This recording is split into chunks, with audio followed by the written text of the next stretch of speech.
slowing down and making no time. I gotta keep it rolling. Those windshield wipers snapping out the tempo, playing perfect rhythm with the song on the radio. I gotta keep it rolling.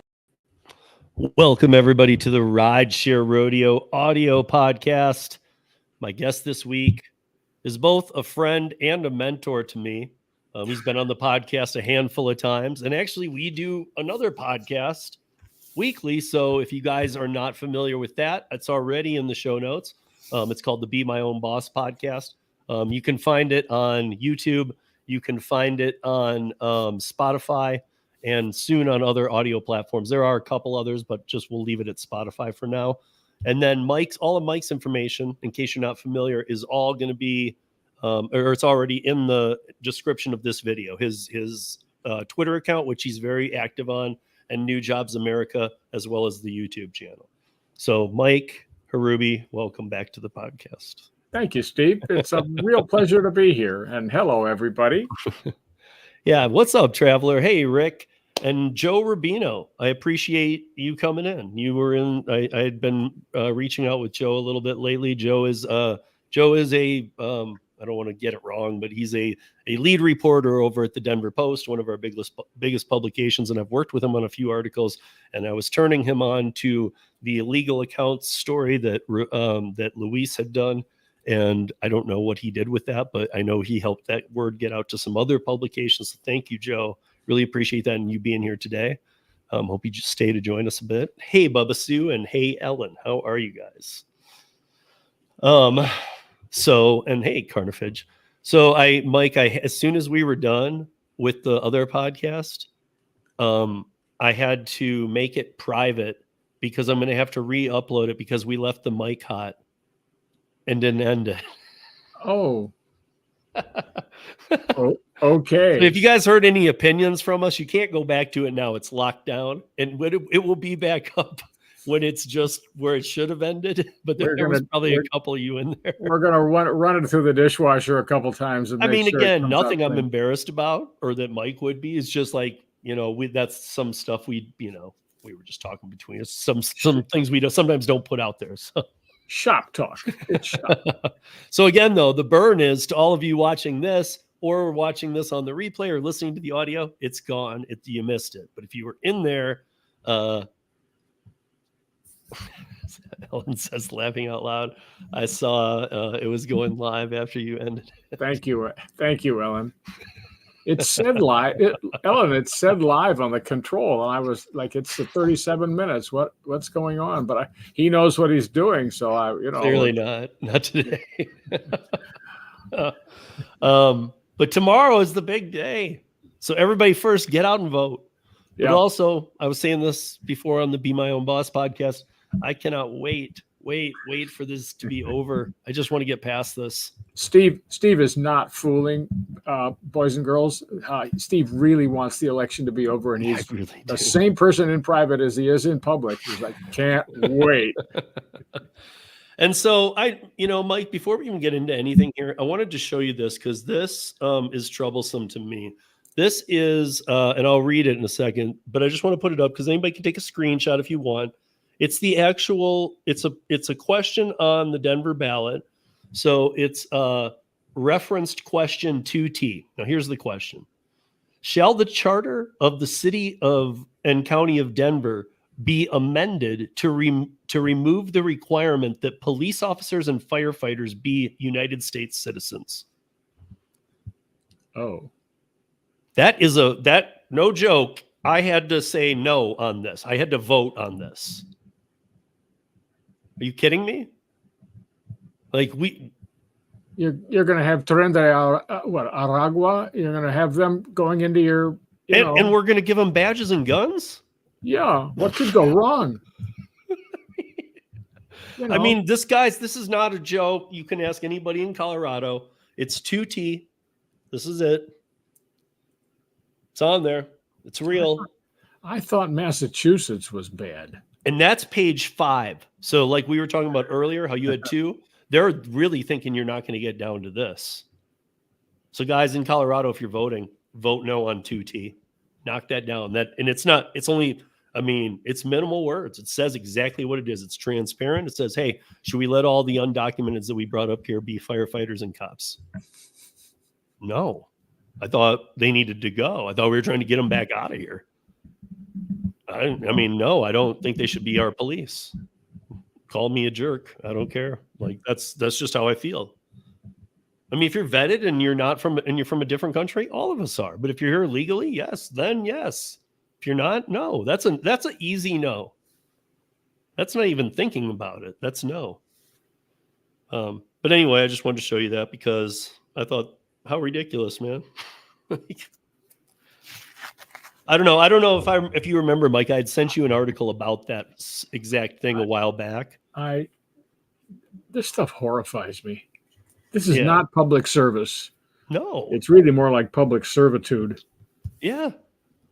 So, I mean, I don't know. To me, that was on there, and we have some weird ballot measures here. And I don't know. Mike was saying he only had the 2 pages. I'm like, we have 6. Well, they don't. The 2 pages is like 150 words on or less of summary. How can you summarize 7,300 words that are almost impossible even to put into a graphic? Yeah. Yeah.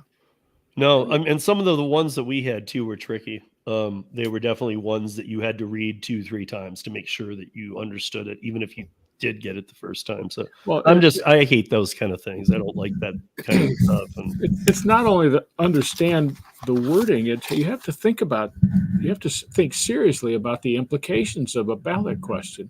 Mm-hmm. One of the ones we were talking about this before the earlier podcast, magic mushrooms is on the ballot for Massachusetts. Not like really. They're taking it to the voters.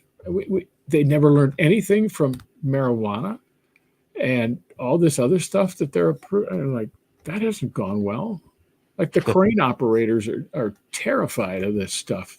You're going to have a guy with a 30-floor crane lifting 2-ton beams above city streets during working hours. What could go wrong? So here's Rick's advice. Just vote no on everything and vote the incumbents out. See, there's something like, okay, I had a proposition here in Colorado where, and this isn't for the farmers, it's very specific, where I am headstrong about this.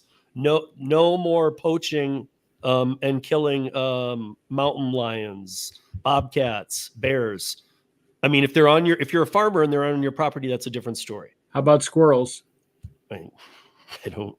To be honest, I hate to say this. I know where you're going with that, but I don't like squirrels. Yeah. Like, what they sit in our backyard is why, and they throw nuts at our tent, like, or our little, because we don't have a huge backyard, but we have this little table back there with a pop-up tent for the summer, and they throw the nuts against them. Like, I have friends who have air guns that shoot them with the air guns to knock them off the trees and stuff because they all, I guess I'm not the right person to ask on squirrels. They're not well liked out here. Got it.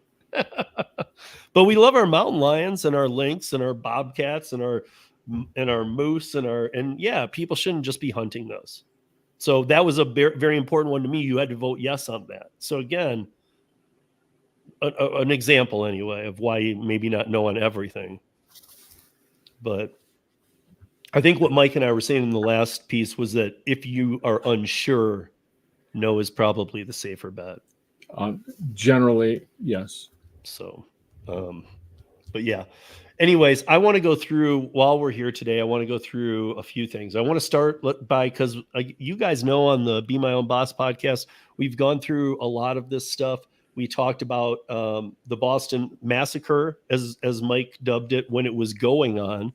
And then that turned into a multi-part. Our minds were blown that this even happened after that, this Mass Ballot 3. Mike did a live where he read the whole thing. You can find it over on the Be My Own Boss podcast channel. It's 70 minutes. It got a lot of watch time, and not only did it get views, guys, I was surprised at the watch time when I took a look. Like, people must have engaged on some level for a while. So that's interesting, because that was all just this idea we had, like, let's just have Mike read the whole damn thing. Like poor Mike. But at least I was telling him before, he's probably like the most the top person of knowledge on this, even above the person who wrote it. Like, I'd put my money on Mike on a debate with the guy who wrote it and him to like tackle this out. You're very kind, but I have read it at least 5 or 6 times. It's a mean document, and the more I read it, the meaner I think it gets. Yeah. So, yeah. But yeah, so here's where it is. I know I've talked about it. Mike and I have talked about it on the other podcasts at no end. So what a better day than this day before voting to just put it out there a last time, because we've seen the failures of Prop 22. We've seen the failures of the pay up legislation in Seattle. That one hurting as much as drivers and customers, killing the businesses, and they have the numbers to show the drop off in volume that they've done at the restaurants. So we don't have a win anywhere. New York City and the rideshare game, where they have the new minimum wage, and they basically 70+% of the drivers no longer drive the platform. It's weird to see the other side always claim these as the wins, when I'm like going, dude, you should if you're going to try and sell these plans around the country, you should like really like put a curtain over the Prop 22 and the like, don't show them that. Be like, you don't need to look behind here. And instead they go show them it. Like it's the showcase. Like, look at this. And I'm thinking, what? It failed. What are they looking at? I don't know what they're hoping to gain. I really don't. And so the Massachusetts bill that got passed for rideshare drivers, in case you guys aren't familiar, in a nutshell, going on for years with Andrea Campbell and Maura Healey, the governor. Andrea Campbell, the attorney general, I believe. Yes. Right? Okay. So both of them, and Maura Healey for even longer, has been battling this. And I think they just wanted this done by this election finally. And so they came to one of those agreements that they do in other states, like Prop 22 in California has 120% minimum wage for active time and this perk, and you can accumulate a few sick days, but it also got you out of AB 5. So it was the first one. This one's a little more intense. If you guys aren't familiar, in a nutshell, it's $32.50 for like driving Uber or Lyft, an hour, which might sound great to many of you, but realize this is an active hour. That means time from letting the passenger in your car to letting them out. And you can be throttled by these platforms. So if you think, well, I can go out for 10 hours and make $325 guaranteed, that's not at all how it works.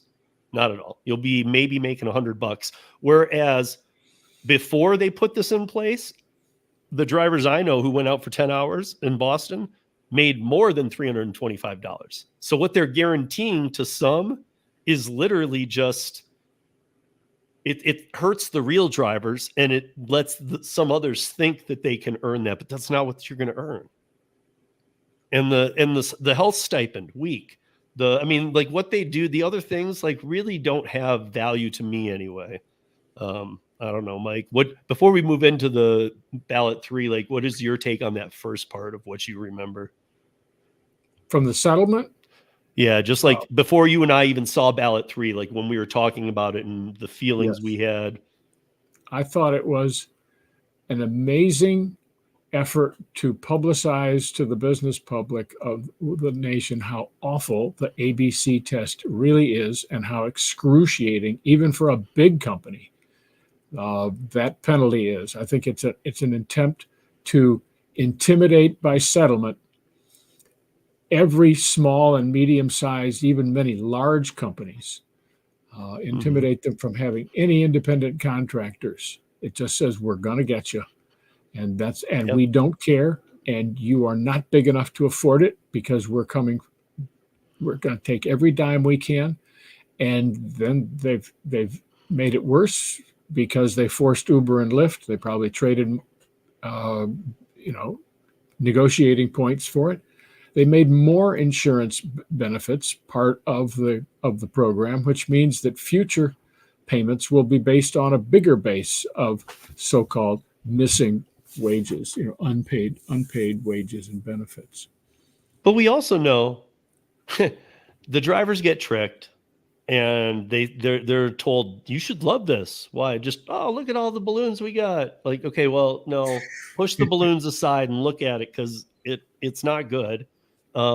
You can do, if you are a true hustler, you can do much better than that. So if you're thinking that's going to really jack up my earnings, then I would question that either you live in a rural area and you don't need to make as much as living downtown Boston, so you don't really need to think of it that way, or because your active time in rural will drop accordingly too. It will be scaled. You're not going to ever make that money.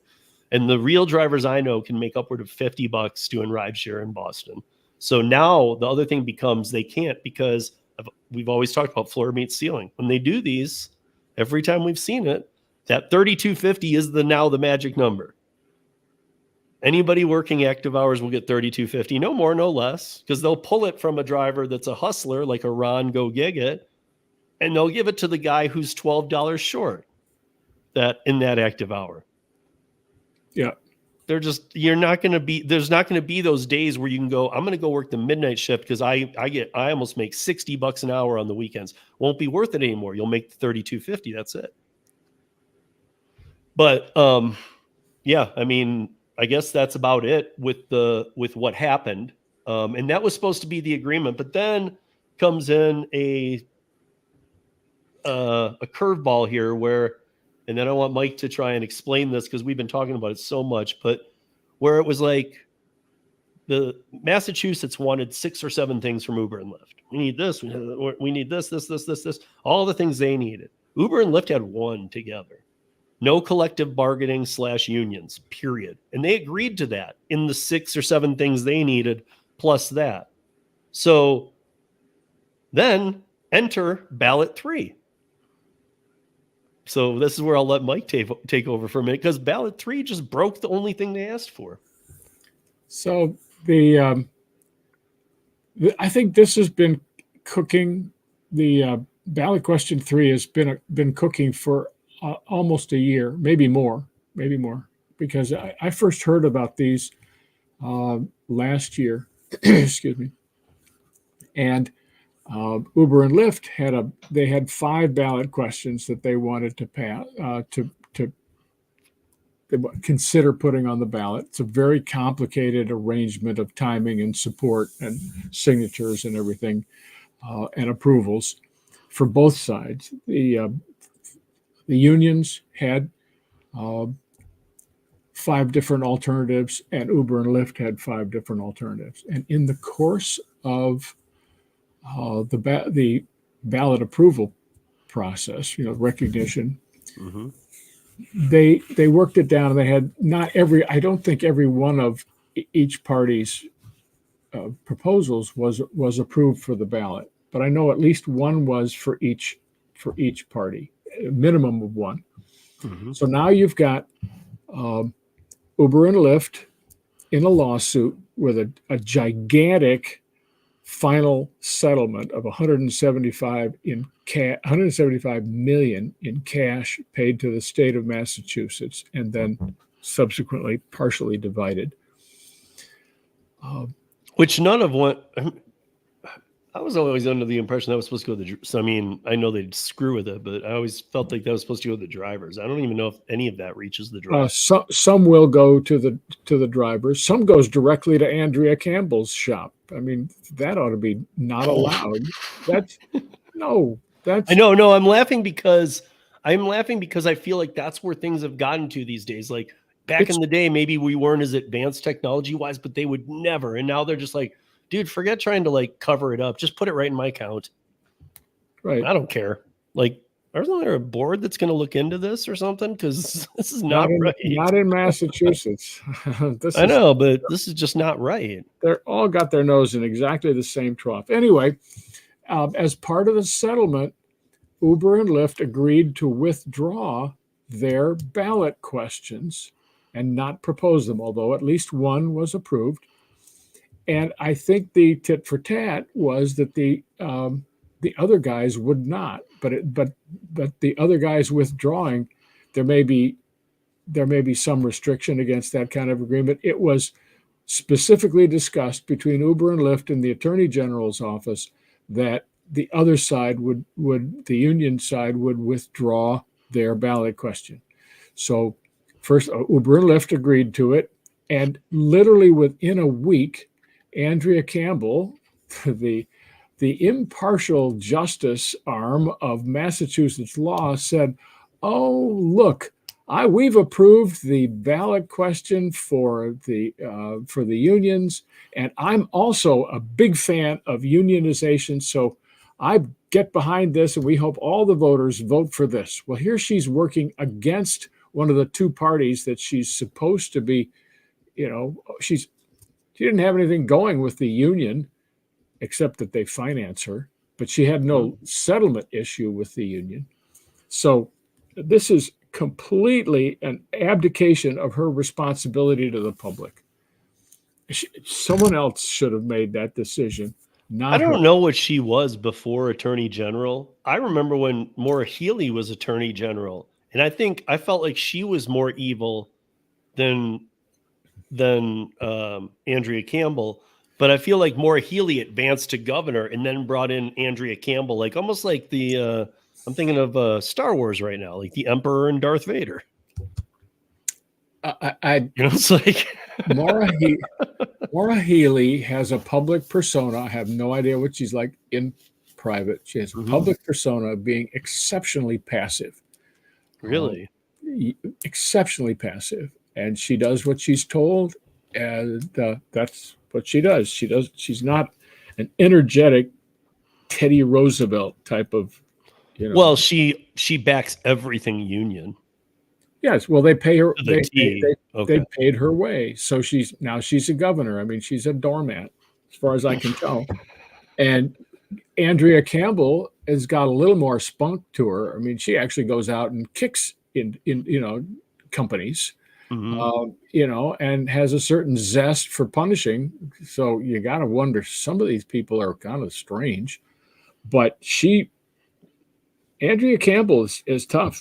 And my guess is we'll never know. We'll never know what the other how big the penalties were originally.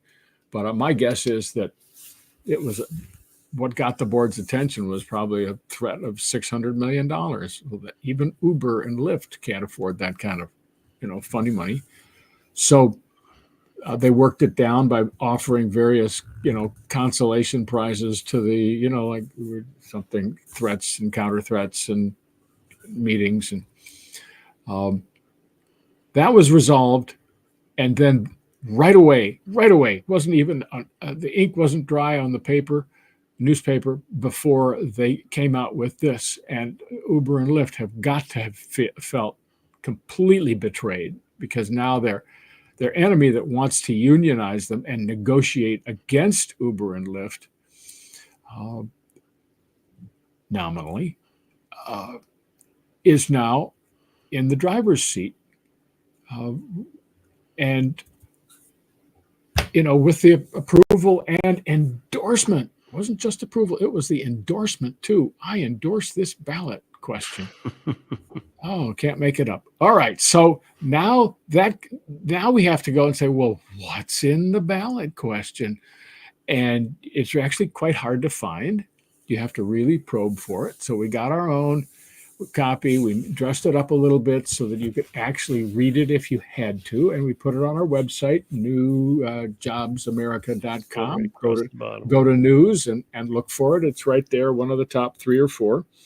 And you'll see it in all of its 7,315 word glory. And it says, this is a question that will allow Massachusetts gig worker drivers to form a union. So mild. God, that would have been a lot easier just to write that. Well, they did write it. It's the title. Right, but it's 7,000. By the way, guys, if you do want to, if you're like, no, I don't think it really is, you can go listen to Mike read it too. I'll read it to you while you drive to. Yeah, it's already up on Be My Own Boss podcast channel. Right. So Ocean City, whatever, So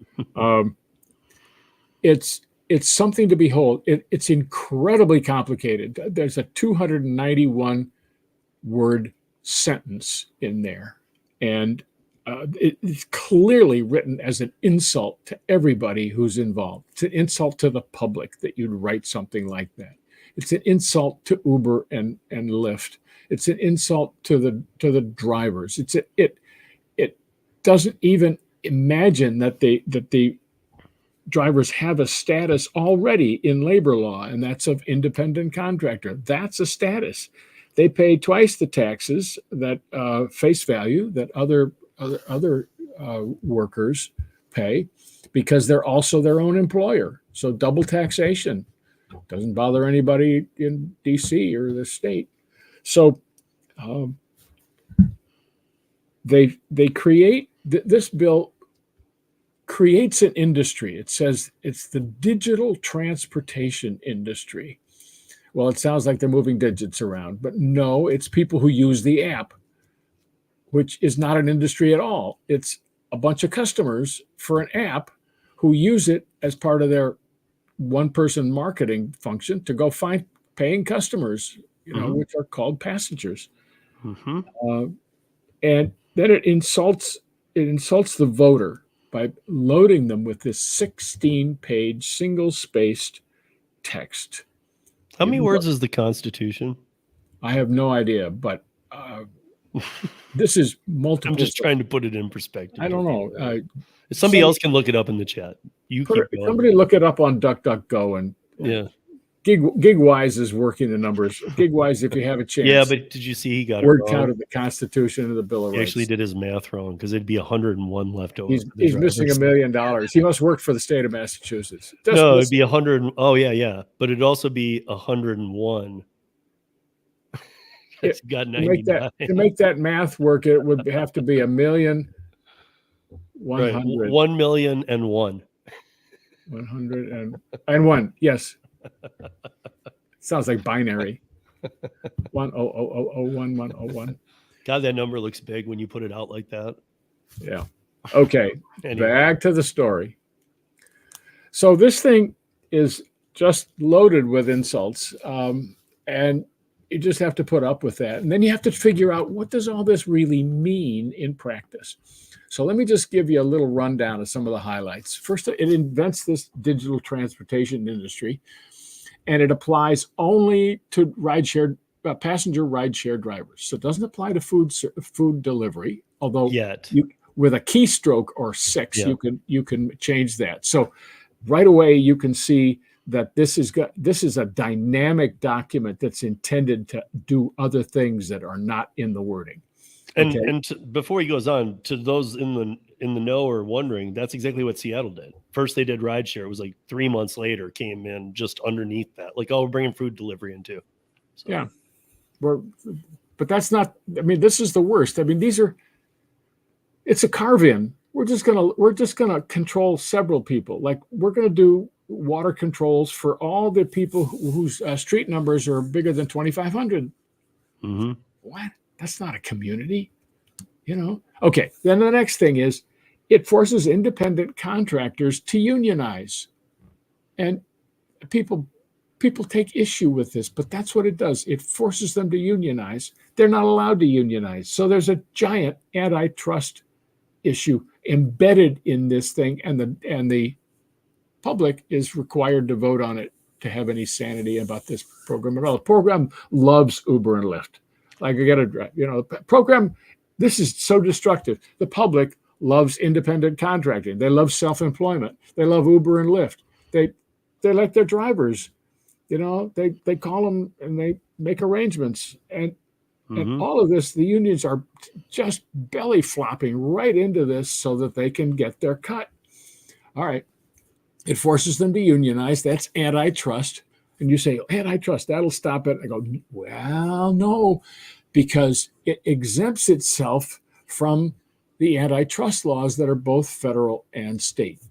Vendors cannot get together and raise prices to customers. You can't have all the painters in town, house painters, getting together and say, we got to charge $100 an hour for brush work. Yeah. You can't do that. You can't do that. That's just, you go to jail, you get fined, and you go out of business. Is that not price fixing? It is price fixing. Yeah, price fixing. It's antitrust because you're independent vendors. Mm-hmm. Okay.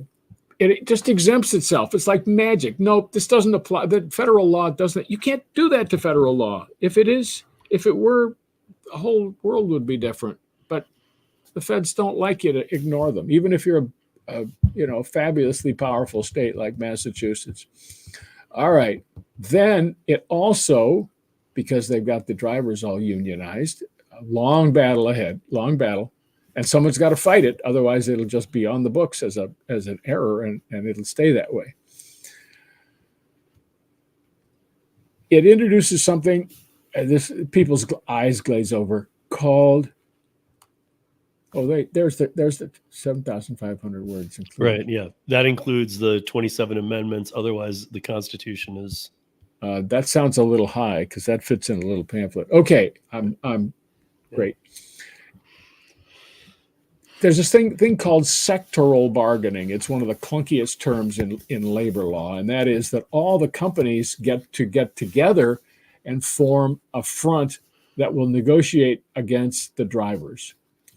And this just squishes the little guy, because his voice, the little company, his voice is never heard. The big guys muscle in and they make the decisions on what to do, and they use it as competition. That's why Ford and GM, and then Ram, Chrysler, whatever they're called,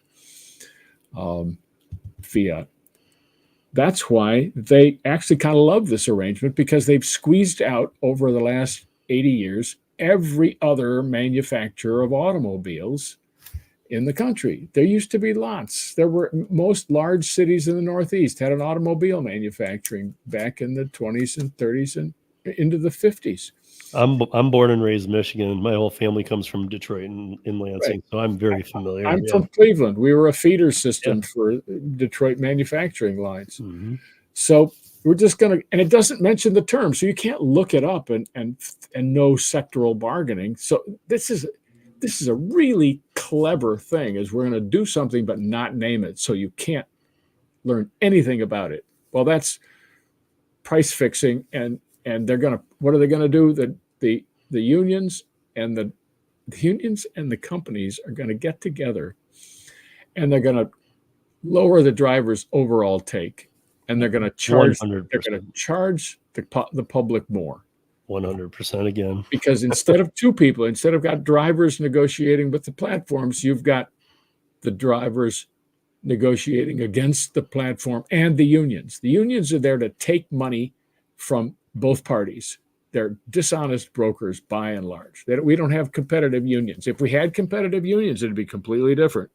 I'd probably form one.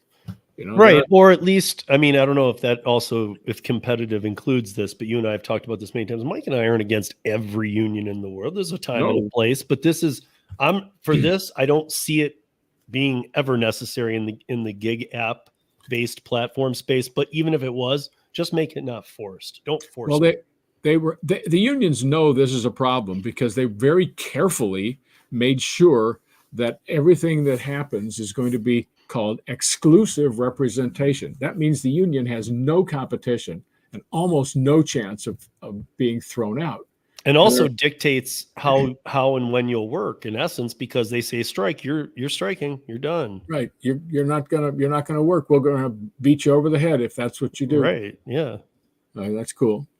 So then it establishes some lady took me to task very politely on X platform and said, well, force is different than, just offer them the option. Well, until you get into the math, and it's section something or other, it's very, very detailed, but there's a little chart on our website that calls for it.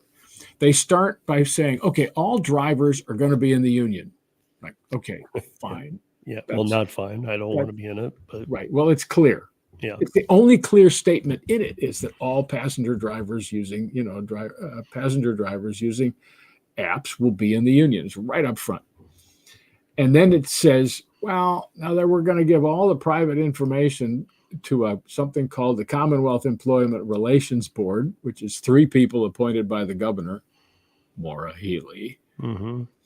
And they're going to divide all the drivers' rides counts in half. And the small half, the people, the moms and the retirees who are doing less, the small half of the number of rides per quarter, Mm-hmm. maybe and then they establish a median, which the public doesn't understand. They think it's the average, but no, it's the median. That means half are one side and half are on the other.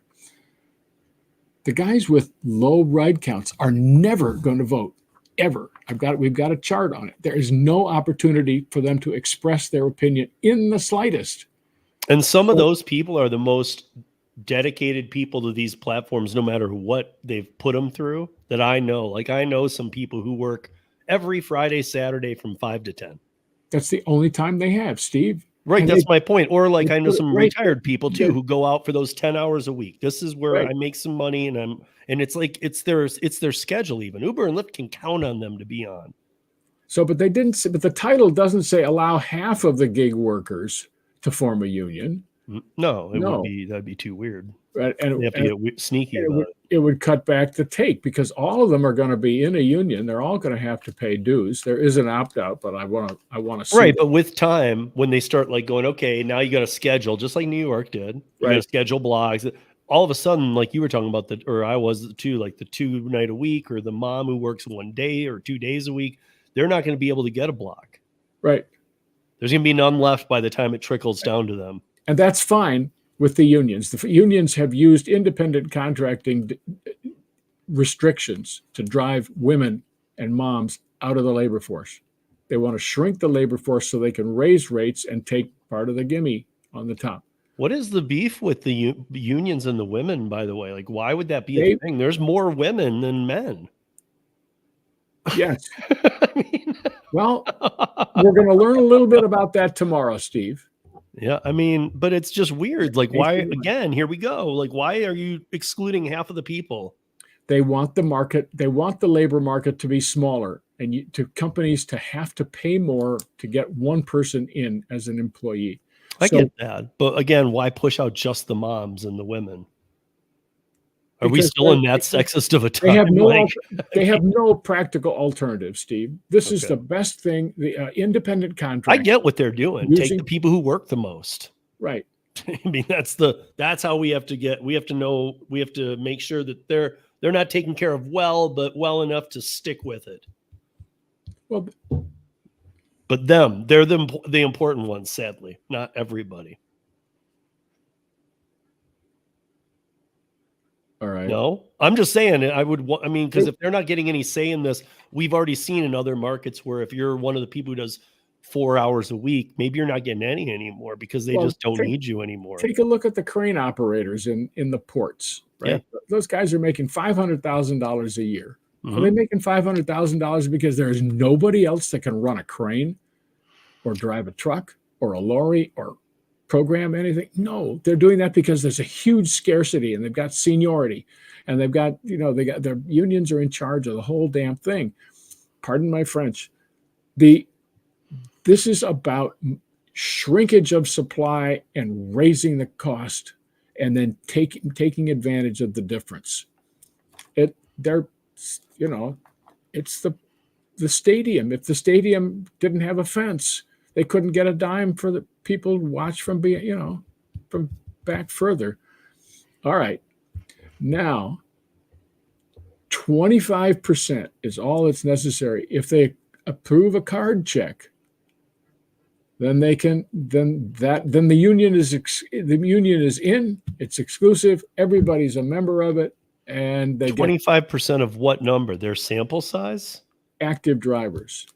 Okay, 25. That's 25% of half. So that's what I'm getting at. Okay. 12.5%. Not really figuring in the bottom half Right. who are active as well.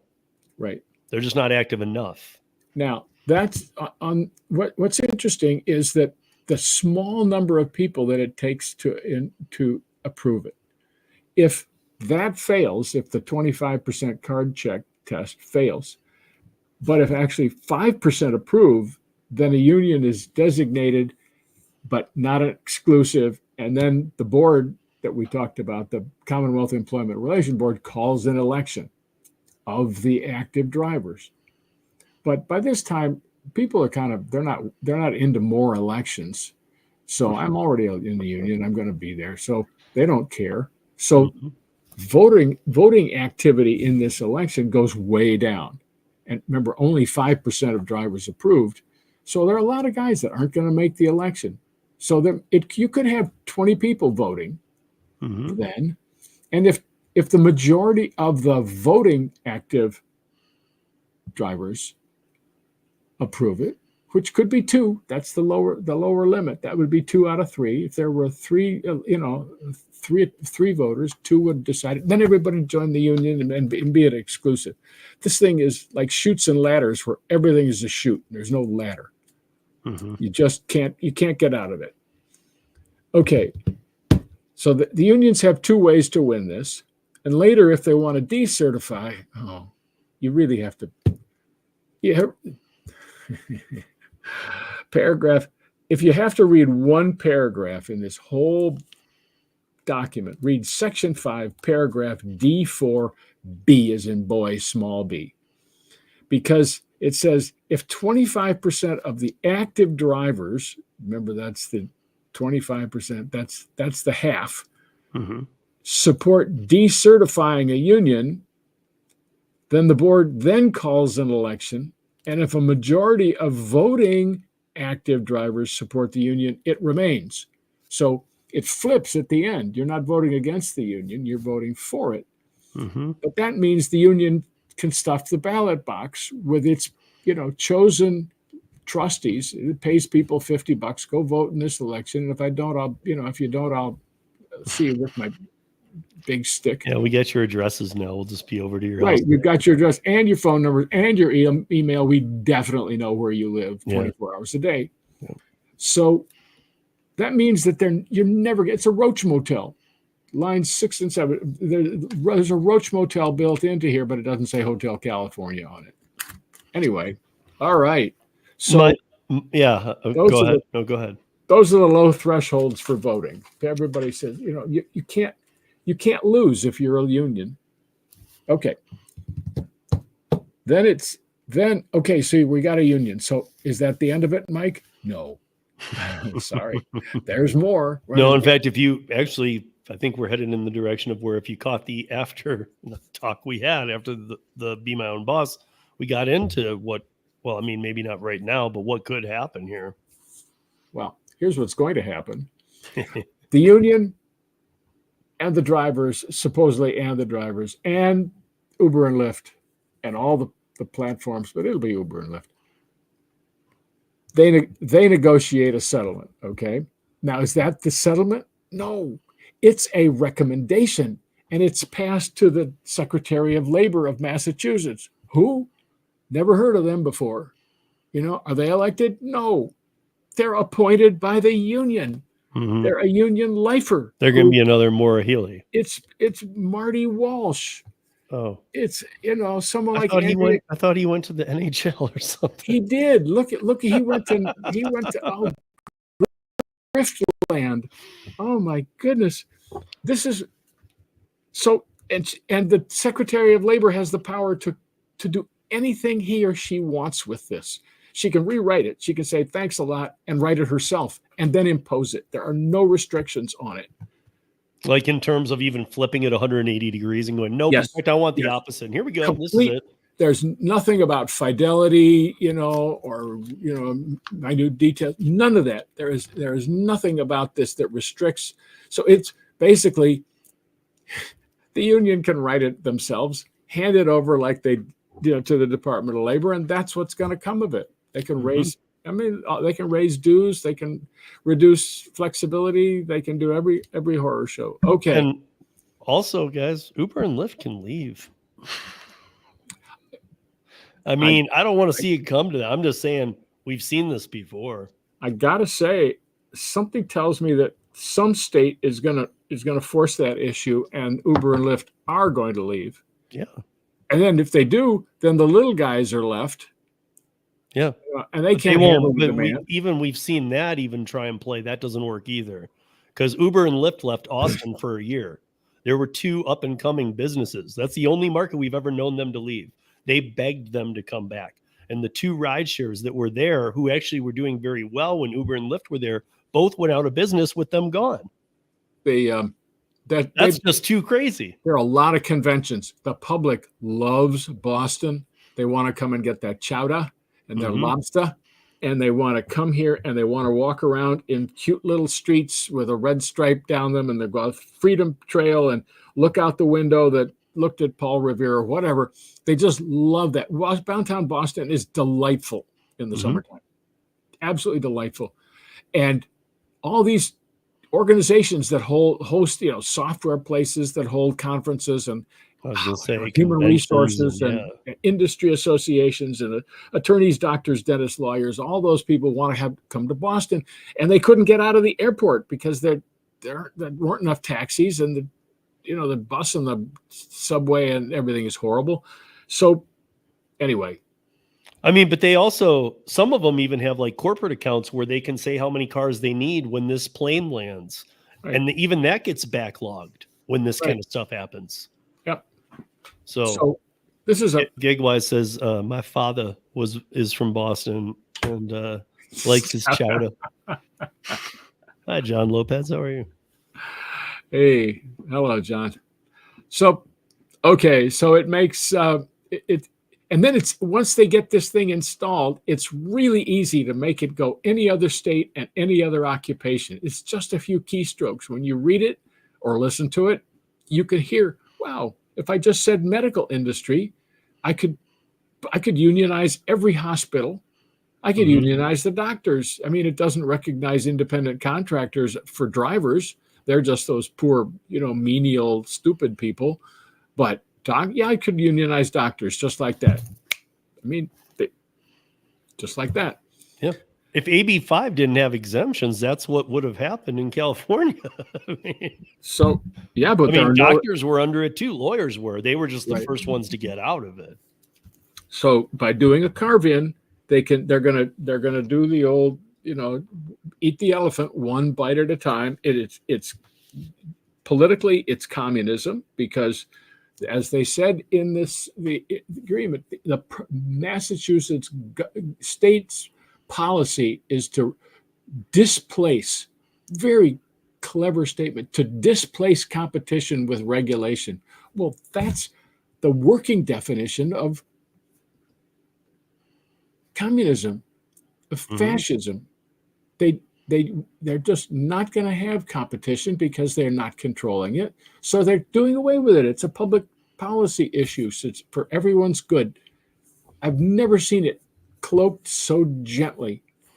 So anyway. If the average rideshare driver were to go, you know what, forget this. I'm not even going to use the apps right now to even get any more customers. I've got a little base. I'm going to start Steve's Rideshare. I'm going to become an LLC. Right. Where does that person stand under all of this now? You're not using an app. I'm independent contractor, self-employed, protected. Yes. Because I feel like even that's in some jeopardy everywhere. I don't know. That's why I'm pointing it out. Well, for now, they'll come for that. They'll figure it out. Right. Okay. But that's wording up. For now, you'd be okay. You just take out up in the digital transportation paragraph on page 1. You just take out the uses an app. You just take it out. So what if like somebody like me became an entity that took all the offers from the app and then via phone dispensed them to drivers I know so that they're not getting it from the app. They're getting it from Steve. Does that get around that? Yeah, if I understand it right. Yeah. If they just call Steve. Yeah, like I'm grabbing tons of batches. I got lots of rides. Right. And I'm working with 10 drivers only. Oh, well, they're somehow set up even a little business. You're probably going to, they're going to have you fall into the Hackney law. But I'm not an app. For I'm taxi. Well, no, but then you'll be a taxi. And they'll be unionized, and they won't be able to speak your language by law. So that, you know. Damn. No, it's. I'm always looking for the angle, man. I see that, and I approve. I approve that message. I mean, I'm not saying that there is one. I don't know. So I think we pretty well gone through that, you guys. I will end that part with if you're in Massachusetts and you have not voted, vote no on number 3, ballot initiative 3 or whatever it's called, because that is the one that is, even the wording must be tripping some people up because we saw that, but just vote no on it. I mean, obviously read it, take it in, but that is not to benefit you, the driver. If you're a like to work when you want, go out, make money, work the tougher shifts and make more. If that's who you are and a hustler, this isn't for you. But then I also wanted to talk real quickly, because I know we're running on time a little bit, but I just wanted to say, like, okay, we've been through this, so I can put it this way. We've talked enough about the importance of being an independent contractor. We've talked about that there's over 70 million independent contractors, self-employed, freelancers, whatever you want to say, gig app workers. There's 70 million plus in the United States, which is almost 40% of the American workforce. There are consumers who use independent contractors for personal. There's businesses that use them for their business, and without them would be in some trouble. So knowing all of that and all that we've talked about that, if like a PRO Act was put into full effect, and again, I have a lot of faith this won't happen. I'm just curious what your thoughts are. PRO Act is put into full effect. It's enforced. Let's just focus on this. If this became national law, what would happen? And it spread to the other industries and they were all subject to it. Yes. You would have a dramatic shrinkage, first of all, and most obviously, on the people who don't qualify to do any of this because of where they are and the demand for their services. Right. And that's the rural areas. And lack of experience in a field, so you don't know that niche, or And you can't, it's hard, you can't optimize it because you're driving all over suburban Iowa, for instance, you know, and it's not working out. The prices weren't right. They're set for the city. I think you're going to find an enormous reduction in people's incomes. Not completely, because some moonlighters would just lose their moonlighting, but they couldn't use platforms. I think women and especially moms would be terrifyingly excluded from the workforce because they have schedules that they don't control. They have their kids' schedule. Their women joke, sometimes it's sniffles driven. You know, sometimes they have no idea whether they're going to be able to work. And so a big unionized structure will not have those moms who can work a couple hours here and there. You're going to find that the small companies, all the startups, there'll be many, many fewer startups, and they're already on the downswing for the last 20 years because of Sarbanes-Oxley keeps them from going public. Now they won't even be able to get the help as independent contractors to help them get started, get their functions, internal functions going, get outside opinion and value, and grow and prosper. They won't have anybody so that those guys just can't. Startups will decline. The big companies will manage to do okay because they can cover it with, you know, their much higher overall margins and their enormous capital that they get from being traded stock companies. They have money available to them that the small guy doesn't. So fewer workers, fewer companies. There'll be many fewer connections made in the rural areas or even the suburban areas. So that it'll force everybody into downtown, which is, of course, what the Liberal Party wants everyone to do. Then they can control them by street, by block, by apartment building, by color, you know, occupation. Everybody's going to be tightly controlled. Their income's controlled. So income's going to go down. Profits go up. The money's extracted from the population. So people are going to get poorer. And you won't get problem solving. We're going to become much more of a sort of a beast kind of company, kind of country where muscle power and machine power and money power are dominant, and anything at all delicate, sophisticated, clever. I mean, look at the pharmaceutical company, look at software, look at defense. Everything in the defense is a project, and you lose your contract. Mm-hmm. You know, all those people lose their jobs. Well, they wouldn't be hired in the first place. I don't know who's going to run the defense industry. So, and all of that means vastly lower GNP, vastly lower income per household. Yeah. All shrinking at the small end of everything. Right. Well, really, they're trying to present it as let's raise the lower. And yeah, so a few you might have to take a bite, but let's all get you to a nice living level. But that's not what ever happens. And that shouldn't be how it works anyway. Right. Everybody, the United Mine Workers figured this out in the 40s and 50s. Like, they didn't care if there were fewer guys mining, because the guys mining made more money, and the union came out just as well. So they just literally didn't care. The unions don't care. SEIU doesn't care if 4,000 people go broke a week for a couple of years in Boston, because they'll be making money on the guys who are driving. And right, and that's what they'll talk about. That'll be their talking points. Look how much better they're doing, but they're not. Right. And they'll tell that to the guys who are union drivers. But the union drivers aren't going to like it any more than they liked it at the auto companies or the post office or the railroad companies or the steel mills. You can't run a business where someone else dictates your prices to you. So everybody starts to go out of business. Yeah. Well, before I wind this down for the week, guys, we do our hour. I've been doing a final question for people, and of course, I'm not letting Mike off the hook. There's no way. So, Mike, all right. Let's go back like at least a couple, pretend like it's a couple weeks ago before the election.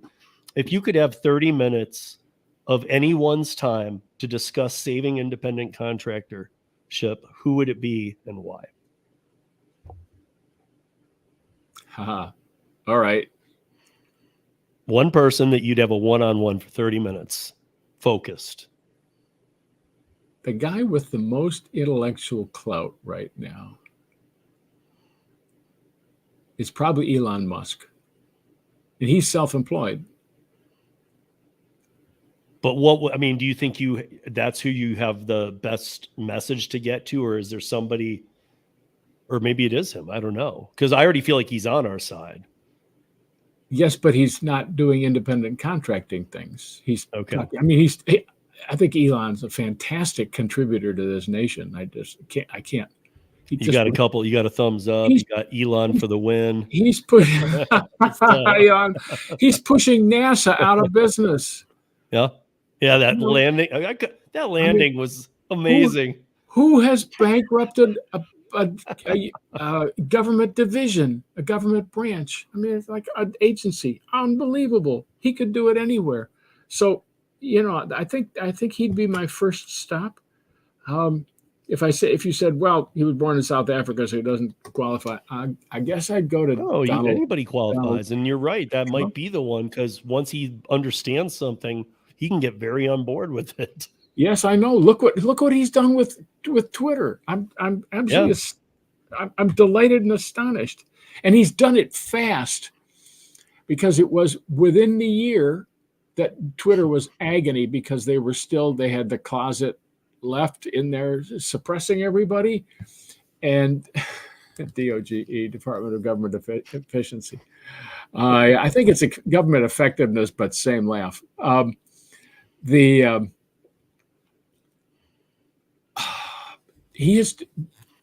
Musk has turned Twitter into an engaging, cheery place where you get ideas.